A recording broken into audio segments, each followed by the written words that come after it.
Bismillahirrahmanirrahim. Assalamualaikum warahmatullahi wabarakatuh. Perkenalkan, nama saya Amelia Putri Budiawati dengan NIM 2280200027. Di sini saya akan melanjutkan materi tentang prioritas, maksud, dan tujuan atas penampilan luar. 3. Prioritas, maksud, dan tujuan atas penampilan luar.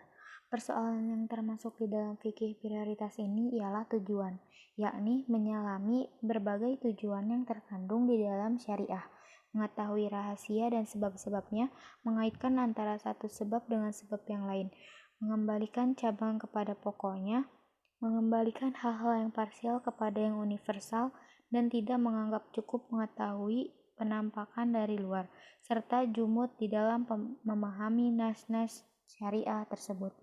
Sebagaimana diketahui dari nas yang bermacam-macam yang berasal dari Al-Quran dan Sunnah, seperti yang ditunjukkan oleh penelitian hukum yang parsial, berbagai bentuk kepribadahan dan muamalah, berhubungan antara keluarga, hubungan sosial, politik, dan hubungan internasional, bahwa syariah ini memiliki berbagai tujuan yang terkandung pada setiap hal yang disyariahkan olehnya, baik berupa perintah maupun larangan, ataupun berupa hukum yang mubah. Agama ini tidak mensyariahkan sesuatu yang sewenang-wenang, tetapi dia dalam syariah yang dibuatnya terkandung hikmah yang sesuai dengan kesempurnaan Allah Subhanahu wa Ta'ala. Allah Subhanahu wa Ta'ala Maha Bijaksana dengan apa yang disyariahkan dan Dia perintahkan. Dia juga Maha Bijaksana dalam hal yang berkaitan dengan apa yang Dia ciptakan, kemudian Dia menetapkan ukurannya. Karena Dia tidak pernah menciptakan sesuatu dengan sia-sia, maka juga tidak pernah menetapkan syariah yang kaku dan tidak berguna. 4. Prioritas ijtihad atas taklid. Kajian mengenai prioritas ijtihad dan pembaruan atas pengulangan yang taklid berkaitan erat dengan fikih, maksud dan tujuan syariah seperti yang telah dibahas di muka, serta berkaitan pula dengan masalah pemahaman dan hafalan.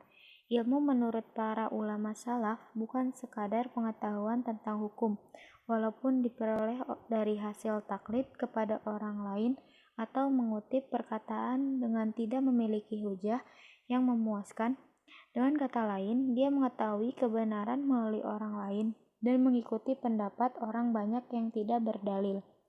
Ilmu yang dimaksud adalah ilmu yang independen, yang disertai dengan hujah, ilmu yang berjalan bersama dengan dalil yang kemanapun ia pergi. Ibnu Al-Qayyim mengemukakan hujah berkenaan dengan larangan dan celaan melakukan taklid berdasarkan firman Allah Subhanahu wa Ta'ala, yaitu, dan janganlah kamu mengikuti apa yang kamu tidak mempunyai pengetahuannya tentangnya. Sesungguhnya pendengaran, penglihatan, dan hati semuanya itu akan diminta pertanggungjawabannya. Dalam Quran Surat Al-Isra ayat 36.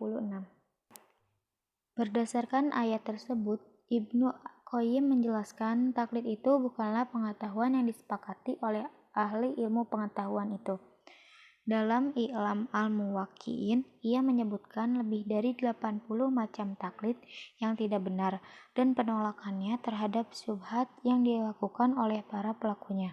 Kalau kewujudan pada lahiriah nas dianggap tercela sebagaimana yang dilakukan oleh pengikut mazhab Zahiriyah lama dan baru, maka celaan juga patut dikenakan terhadap kejumudan terhadap apa yang dikatakan oleh para tokoh terdahulu, tanpa memedulikan perkembangan yang terjadi antara zaman sekarang dan zaman dahulu ketika mereka hidup, keperluan umat modern dan keperluan umat terdahulu, pengetahuan kita dan pengetahuan mereka. Kalau mereka hidup pada zaman sekarang dan melihat fenomena yang terjadi, mereka akan banyak mengubah fatwa dan hasil ijtihad yang telah mereka lakukan. Imam Syafi'i sebelum pindah dan menetap di Mesir, beliau telah mempunyai mazhab yang dikenal dengan qaul qadim, pendapat lama. Kemudian setelah menetap di Mesir, beliau mempunyai mazhab baru yang dikenal dengan qaul jadid, pendapat baru. Hal ini terjadi karena baru melihat apa yang belum pernah dilihat sebelumnya dan baru mendengar apa yang belum didengar sebelum itu. Prioritas dalam aspek perintah. 1. Prioritas perkara pokok atas perkara cabang. Perhatian utama yang harus dilakukan dalam perkara yang diperintahkan ini ialah memberi prioritas kepada perkara pokok atas cabang. Iman adalah perkara pokok, sedangkan amalan merupakan masalah cabang. Menurut Qardawi, bahwa keimanan yang benar harus membuahkan amalan. Oleh karena itu, perkara paling utama untuk didahulukan dan harus diberi perhatian yang lebih daripada yang lainnya adalah meluruskan akidah, memurnikan tauhid, memberantas kemusyrikan dan khurafat, mengokohkan benih-benih keimanan dalam hati, hingga membuahkan hasil yang bisa dinikmati dengan izin dari Tuhannya, yang akhirnya kalimat tauhid la ilaha illallah dapat bersemayam di dalam jiwa menjadi cahaya hidup menerangi gelapnya pemikiran manusia dan kegelapan perilakunya. 2. Prioritas perkara wajib atas perkara sunnah. Menurut Qardawi, bahwa perkara yang termasuk di dalam fardu ini terbagi lagi menjadi fardu kifayah, yaitu suatu fardu yang apabila telah dilakukan oleh seorang atau beberapa orang, maka orang yang lain tidak berdosa bila tidak melakukannya. Sedangkan fardu ain yaitu suatu kewajiban yang harus dilakukan oleh setiap orang yang telah memenuhi syarat untuk diberi beban kewajiban atau mukallaf. Qardawi menjelaskan bahwa fardu ain yang berkaitan dengan hak Allah semata-mata mungkin dapat diberi toleransi dan berbeda dengan fardu ain yang berkaitan dengan hak hamba-hambanya. Ada seorang ulama yang berkata, sesungguhnya hak Allah dibangun di atas toleransi, sedangkan hak hamba-hambanya dibangun di atas aturan yang sangat ketat.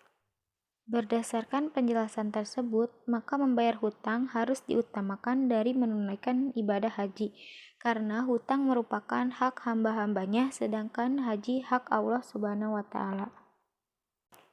Sekian yang dapat saya sampaikan, selanjutnya akan dilanjut oleh Sekar. Sekian dan terima kasih. Wassalamualaikum warahmatullahi wabarakatuh.